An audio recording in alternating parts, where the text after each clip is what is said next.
রাত জেগে পড়ার টেবিলে বসে আছো, ঘুম আসছে না তোমার। হঠাৎ করে ভয়ার্ত কণ্ঠে উঠে আমি বললাম, ভালোবাসো? তুমি কি রাগ করবে, নাকি উঠে এসে জড়িয়ে ধরে বলবে, ভালোবাসি ভালোবাসি? ধরো ক্লান্ত তুমি, অফিস থেকে সবে ফিরেছ, ক্ষুধার্ত, তৃষ্ণার্ত, পীড়িত। খাবার টেবিলে কিছুই তৈরি নেই।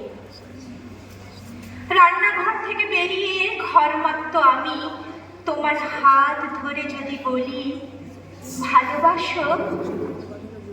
তুমি কি বিরক্ত হবে?